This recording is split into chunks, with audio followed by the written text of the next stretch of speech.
मदुरई में जब 24 मार्च 2020 को एकाएक अपने लॉकडाउन हुआ तो मजदूर जो प्रवासी मजदूर थे ना मदुरई से तमिलनाडु में जा रहे थे। तो 13 साल की एक नेता है, उसके पिता का नाम था सी मोहन है। इन दोनों ने ये लड़की को यूपीएससी का एग्जाम देना, तो इसके पिता सैलून चलाते हैं। तो इन्होंने पूरी जिंदगी मेहनत की कि मेरी बेटी को 5 लाख रुपया उसने इकट्ठा किया कि मैं यूपीएससी का एग्जाम दूंगा, और 5 लाख रुपया उन्होंने इकट्ठा किया। और आप सोचिए वो जब प्रवासी मजदूर जा रहे थे, किसी के पाँव में चप्पल नहीं, बच्चों के दूध नहीं, बिलखते रोते, किसी के कपड़े, वो नेत्रा का दिल फंसिस गया। वो नेत्रा से रहा नहीं गया, और वो नेत्रा ने क्या किया, अपने फादर के पास गई।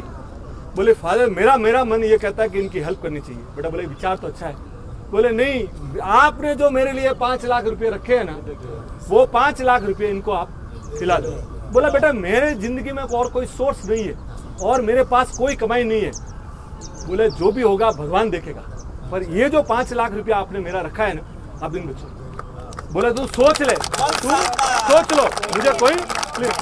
और आप ये सोचिए कि उस लड़की ने मोहल्ले की लेडीज को इकट्ठा किया और फूड पैकेट्स बनवाई, और पूरा का पूरा 5 लाख रुपया उसमें बांट दिया।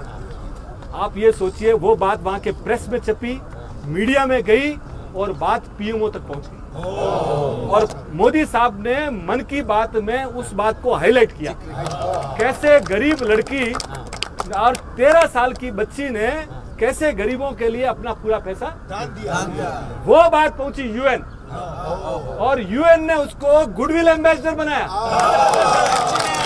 यूएन ने उसको गुडविल एम्बेसडर बनाया।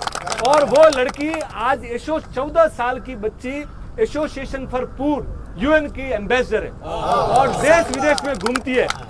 और आप सोचिए कि तमिलनाडु गवर्नमेंट ने पूरी उसकी जितनी पढ़ाई है ना फ्री ऑफ कॉस्ट कर दी।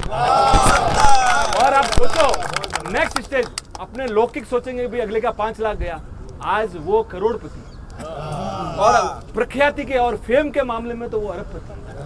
तो जीवन में है ना सर, जहां भी जाते हैं ना, अच्छा सोचिए, अच्छा करिए। हॉवर्ड अभी कहती है, हॉवर्ड ये कह रही है कि जब तक आप लोगों का अच्छा सोचते हैं ना, आपके अंदर 1200 केमिकल्स निकलते हैं, और वो 1200 केमिकल्स आपके फिजिकल और मेंटल हेल्थ के लिए बहुत जरूरी है। जिंदगी में है ना सब, कोई कुछ भी बोले, नेगेटिव आदमी के पास मत रहिए, सिर्फ अच्छा सोचिए, अच्छा करिए और